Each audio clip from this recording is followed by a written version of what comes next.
The fourth chapter of Ahsoka's journey arrived and it marks the halfway point of the story. Will we learn something new? Will the storytelling pick up speed? Will the show stay solid, excel or sink into mediocrity? Hi there, it's Micha. If you'd like to get my take on it, then join me for this review video.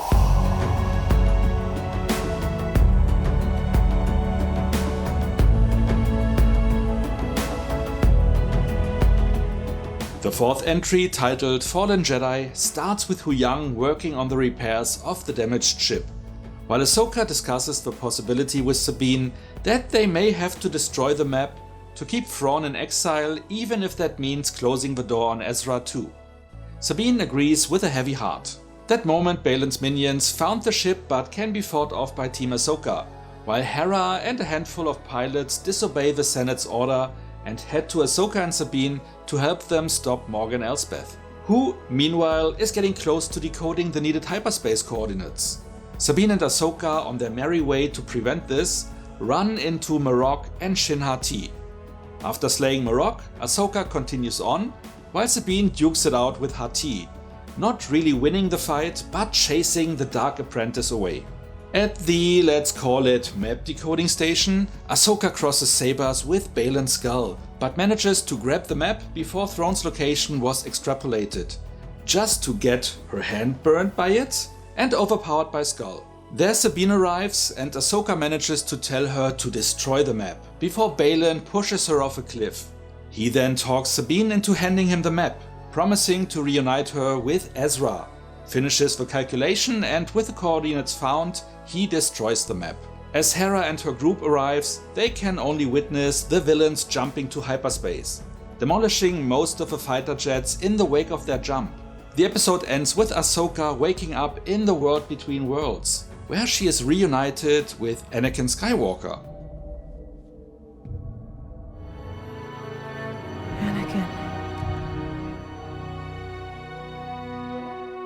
Okay, quite honestly, I'm not really sure how I feel about this episode, for several reasons. Let's start with a big nod to the animated Rebels series, with Ahsoka ending up in the world between worlds.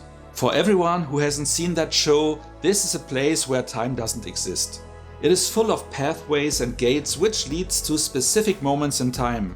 The concept was introduced in the two episodes titled Wolves and the Door and fittingly A World Between Worlds. There Ezra was saving Ahsoka's life by pulling her out of a fight with Darth Vader from an earlier episode. Ahsoka!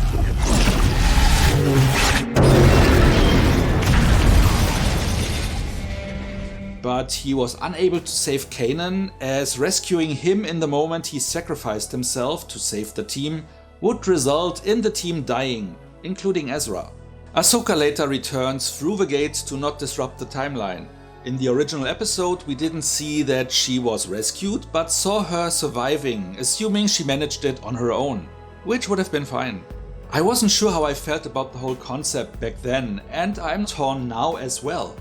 I hated the midichlorians being introduced into the franchise, so the world between worlds bringing back some of the mystique should be welcome, but somehow it didn't work for me. On one hand, adding a way to change the past always lowers the stakes, as mostly everything can be reversed. On the other hand, this came with a metaphysical approach, even a religious feeling, which I thought to be a bit much. So this concept now returning worries me a bit. So obviously Anakin pulled Ahsoka into the realm to save her life. That poses questions that likely will end up making no sense. How can Ahsoka meet Anakin? If Anakin was in the world between worlds, before turning into Vader, he likely witnessed his own fall to the dark side through one of those portals, which should have kept him from making that step. They really need to be careful how they continue this plotline, so that it doesn't create errors in logic. For sure they wouldn't dare to retcon him not turning to the dark side. I mean, could you even imagine that?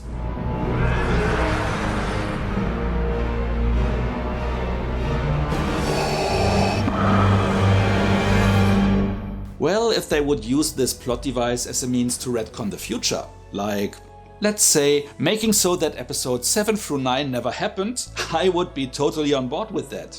But they also wouldn't do that either, unfortunately. In the current Ahsoka chapter they haven't botched things yet in that regard, but like I said, the way they go scares me a bit, as it could lead to so many terrible plot outcomes. And also, the de-aged Anakin looked really unconvincing, threw me right into the uncanny valley. Anyhow, we will see where that plotline leads. The other major thing that didn't sit well with me, Sabine handing the map to Skull. I mean, come on. Ahsoka asked her 3 or 4 times if she can trust her and still Destroy it! she didn't follow her master's will. Even worse, Ezra sacrificed his future to get Thrawn away from everyone he loves and to free the galaxy from him. Even if Sabine misses him so much, she now renders his sacrifice meaningless, acting clearly against Ezra's wishes too. Ezra, please, get out of there! I can't do that. If you watched the animated show, it also feels totally out of character with her, but who knows what happened in the years between Ezra vanishing and now. In any case, it lowers my opinion of Sabine. Sure, this may be intentionally done by the creators, but it doesn't mean I have to like it. On another minor note regarding things that rubbed me the wrong way, Hera mostly leaves her son on the main cruiser, while she does likely harmless and routine trips. But for this potentially dangerous mission, she takes him with her? Solid parenting. I would have wished that Sabine chases off Shin Hati by finally connecting to the Force, as I mentioned in the last review, being chosen and worthy, instead of just using her Mandalorian gear. But I guess her later action showed that she is not worthy, or not worthy yet, so my prediction may still come true. Though it was a bit of a letdown that Marok turned out to be no known character at all, but apparently either a resurrected Night Sister or just some witchcraft-based creature, having more Night Sister elements returning to the story may be intriguing. Like so often, the title Fallen Jedi is ambivalent, referring both to Baylan Skull as well as to Ahsoka, who literally fell from a cliff. Well, and then of course there's Anakin, the original Fallen Jedi. Nice work. Speaking of titles, a nice nod was made by calling Thrawn the heir to the Empire, which is also the first title of a series of books around him and his backstory. If these books are still canon is hotly debated. Though I haven't read them yet, they apparently show that his main motivation is not to serve Palpatine, showing him with a little bit of a more rounded character. Could still remain canon, as Thrawn was never called more evil or important than the Emperor, just a figurehead that potentially could make the fractured Imperials rally behind him, which would build a new force and, as stated in the show, might lead to another war. The big question that remains now, how does Ahsoka get to the place Elspeth just jumped to? Could it be via Anakin and the world between worlds? But as Hera and Chopper hopefully join them there, I guess the Purgil so handily nearby can be of assistance. Overall, the episode offered some nice action, here mainly via solid lightsaber duels, and a cool but short droid fight. Speaking of lightsabers, here's a quick side note and an Easter egg. The villain's sabers are red because usually they take a kyber crystal that wasn't meant for them and force it into place, thereby corrupting them, which turns them red. However, I'm not sure if they are also corrupted if a Jedi turns to the dark side, which likely happens as each former Jedi turned Sith seems to have a red lightsaber. As for the Easter egg, I recently read the Ahsoka novel where it was explained that Ahsoka, after leaving her sabers behind at the end of Clone Wars, she built new ones using the red crystals from an Inquisitor she defeated. Reclaiming them turned the crystals white, which is the reason only her lightsabers are shining in this bright white light. We also finally learned in this chapter, at least parts of, the reason why Ahsoka and Sabine had a falling out. Apparently Sabine's parents died on Mandalore because Ahsoka didn't trust her. Now here is a story waiting to be told. And with that being said, let's get to the rating, but before we go there, let me ask to like and share this video if you enjoyed it so far. And if you're no subscriber yet, maybe consider to change that. By also hitting the notification bell, you will get a heads up for most of my new videos. Now for the rating. It was a solid episode, but it held many frustrating moments regarding the storytelling. Though some, like Sabine's action, may be intentional to make us feel disappointed with her, it still felt wrong character-wise and lessens the viewing experience.